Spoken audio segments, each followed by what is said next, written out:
নমস্কাৰ ছাত্ৰ-ছাত্ৰীসকল এই ভিডিঅ'টোত আমি তোমালোকলৈ ডক্টৰ ভূপেন হাজৰিকাৰ বিষয়ে এখন অতি সুন্দৰ ৰচনা আগবঢ়াইছো প্ৰত্যেক ক্লাছৰে পৰীক্ষাবোৰত বৰ্তমান সময়ত সোধাগ্ৰন্থত ডক্টৰ ভূপেন হাজৰিকাৰ বিষয়ে ৰচনা লিখিবলৈ আহি থাকে আৰু সেই তোমালোকৰ প্ৰয়োজন অনুভৱ কৰি লৈ পেলাই আমি এই ৰচনাখন তোমালোকলৈ আগবঢ়াবলৈ ওলাইছো আৰু ৰচনাৰ উপৰিও তোমালোকৰ যদি কেতিয়াবা প্ৰজেক্ট দিয়ে ডক্টৰ ভূপেন হাজৰিকাৰ ওপৰত তেতিয়াও এই কথাখিনিকে প্ৰজেক্টত লিখিব পাৰিবা আৰু প্ৰজেক্টত যি ফটোৰ প্ৰয়োজন হ'ব টপিক ওয়াইজত আমি সেই ফটোখিনি এই ভিডিঅ'টোতে সন্নিবিষ্ট কৰিছো সেইকাৰণে ভিডিঅ'টো 1 সেকেন্ডো স্কিপ নকৰি প্ৰথমৰ পৰা শেষলৈকে চাই তোমালোকে ৰচনাখন লিখি ল'ব পাৰিবা তেন্তে বলা আমি ৰচনাখনৰ বিষয়বস্তুলৈ আগবাঢ়ো আৰম্ভণি অসমীয়া কৃষ্টি সংস্কৃতিৰ প্ৰাণপুৰুষ সুধাকণ্ঠ ডক্টৰ ভূপেন হাজৰিকা আছিল একাধাৰে গীতিকাৰ সুৰকাৰ কণ্ঠশিল্পী চলচ্চিত্ৰ নিৰ্দেশক আৰু সাহিত্যিক তেওঁৰ গানে মানৱতাবাদ বিশ্বজনীনতা আৰু সমাজৰ পিছপৰা শ্ৰেণীৰ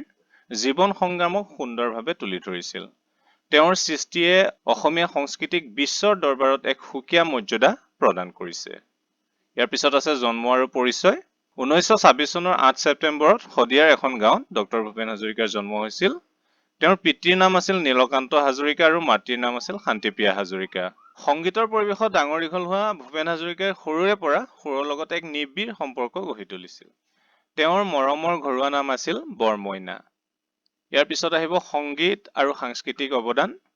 মাত্ৰ 11 বছৰ বয়সতে অৰ্থাৎ 1937 চনত তেওঁ নিজৰ প্ৰথমটো গীত ৰচনা আৰু সুৰ কৰিছিল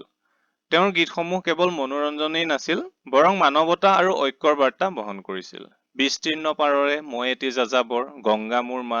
জিলিমিলি তৰালি আদি কালজয়ী গীতৰ জৰিয়তে তেওঁ জনসাধাৰণৰ হৃদয়ত এক স্থায়ী আসন লাভ কৰে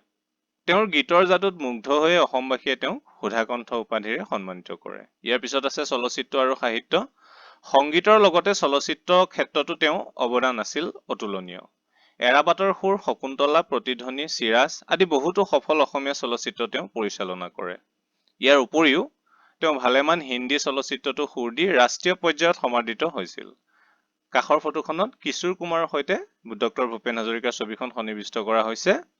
সাহিত্যৰ ক্ষেত্ৰতো তেওঁ কেইবাখনো গল্প উপন্যাস আৰু প্ৰবন্ধ সংকলন ৰচনা কৰিছিল 1993 চনত শিৱসাগৰত অনুষ্ঠিত অসম সাহিত্য সভাৰ 59তম অধিৱেশনৰ তেওঁ সভাপতি আছিল ইয়াৰ পিছত বঁটা আৰু সন্মান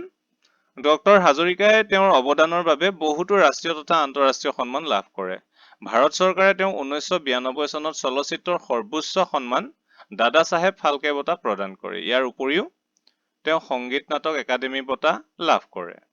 কলা আৰু সংস্কৃতিলৈ আগবঢ়োৱা অৱদানৰ বাবে তেওঁক দেশৰ সৰ্বোচ্চ অসামৰিক সন্মান ভাৰত ৰত্নৰে সন্মানিত কৰা হয় অৱশ্যে ভাৰত ৰত্ন সন্মানটো তেওঁৰ মৃত্যুৰ পাছত দিয়া হৈছে উপসংহাৰ অৰ্থাৎ সামৰণি 2011 চনৰ 5 নৱেম্বৰত এই মহান শিল্পীগৰাকীয়ে ইহলীলা সম্বৰণ কৰে তেওঁৰ মৃত্যু হলেও তেওঁৰ সৃষ্টি আৰু আদৰ্শ সদায় অসমীয়া জাতিৰ মাজত অমৰ হৈ থাকিব তেওঁ আছিল এনে এগৰাকী ব্যক্তি যিয়ে নিজৰ সংগীতৰ জৰিয়তে সমাজ সংস্কাৰ কৰিব বিচাৰিছিল তেওঁৰ গীত আৰু বাণীয়ে সদায় নৱপ্ৰজন্মক সমাজ গঢ়াৰ ক্ষেত্ৰত অনুপ্ৰেৰণা যোগাই যাব প্ৰিয় ছাত্ৰ-ছাত্ৰীসকল ডক্টৰ ভূপেন হাজৰিকাৰ ওপৰত আমি যি ৰচনা প্ৰস্তুত কৰিছিলো ইমানখিনি আছিল এই ৰচনাখন পুনৰ কৈছো তোমালোকে প্ৰজেক্ট হিচাপেও লিখিব পাৰিবা তেতে অন্য এটি ভিডিঅ লৈ অহাৰ প্ৰতিশ্ৰুতি আজিলৈ এৰিছো ধন্যবাদ